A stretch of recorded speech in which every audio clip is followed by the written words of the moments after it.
Вот они такие веселые, и уже, может, целую ночь не будут спать они сегодня, да, вот. И как вернуться в Китай, уже всем будут рассказать уже, как по своему возможности максимально будут написать и как бы опубликовать и распространять свое это впечатление глубокое. Сегодня у нас в нашем туре есть писатель о грузинской вине, да, вот она вот недавно писала эту книгу, да, и она когда за 2 часа в дороге столько рассказала, и столько интересно, и все слушали так внимательно, и столько вопросов задавали, и приехали на месте, и сразу уже начали действовать уже. А вообще-то в Китае красное вино сухой и кинзмараули, потому что для китайцев вино бывает только красное. А красный это тоже очень такой любимый цвет. Так что, может, белое вино тоже пьем, но очень мало. Сапирави, вот самые первые любимые сорт вина.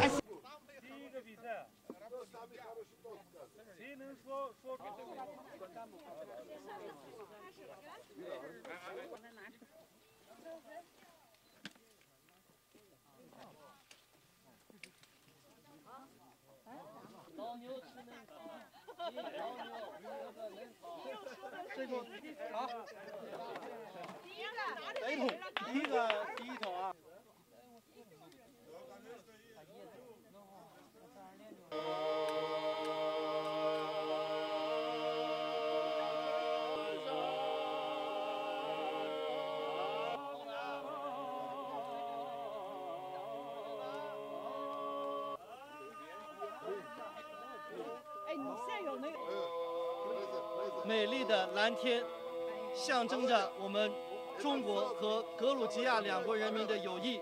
30 корреспондентов в Китае приехали сюда.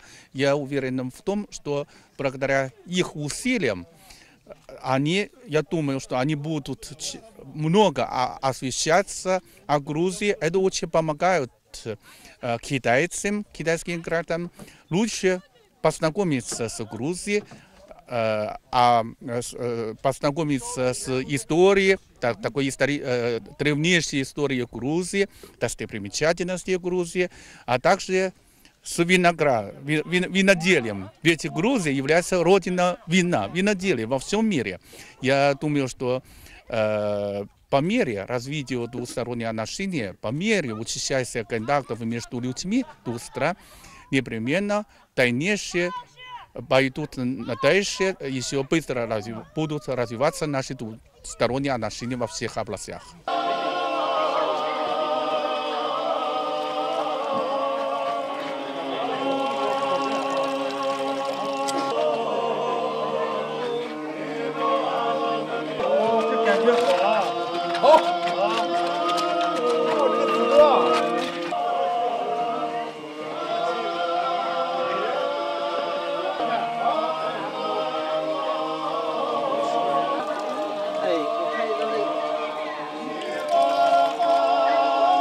ყველაზე მნიშვნელოვანი რაც რა ამოცანაც გვიდგას ეს არის ჩვენი საექსპორტო ბაზრების დივერსიფიკაცია ის რომ არ ვიყოთ დამოკიდებული ერთ კონკრეტულ იმაზე რეგიონზე ხო ამ შემთხვევაში პოსტსაბჭოთა ქვეყნებში იყიდება ყველაზე ადვილად და ყველაზე ბევრი ქართული ღვინო ანუ იქ სადაც იცნობენ ჩვენი მიზანია რომ ქართული ღვინო ცნობადი გახდეს სხვა ახალ ბაზრებზე ანუ იმ ბაზრებზე სადაც გვაქვს პოტენციალი და ზოგადად ნაკლებად ვიქნებით დამოკიდებული ცვლილებებზე ამა თუ იმ ბაზარზე ამ შემთხვევაში ჩინეთი არის ძალიან მნიშვნელოვანი ამერიკის შეერთებული შტატები პოლონეთი სადაც ჩვენი გაყიდვები იზრდება ალბათ კიდევ ბევრი გვაქვს გასაკეთებელი იმისთვის, რომ გაჩნდეს ცნობადობა და გაიზარდეს, მაგრამ ნამდვილად არის ამის პოტენციალი ჩინეთშიც, სადაც წელს მატება უკვე ექსპორტის მატება 60%-ზე ავიდა შაშანდელთან შედარებით.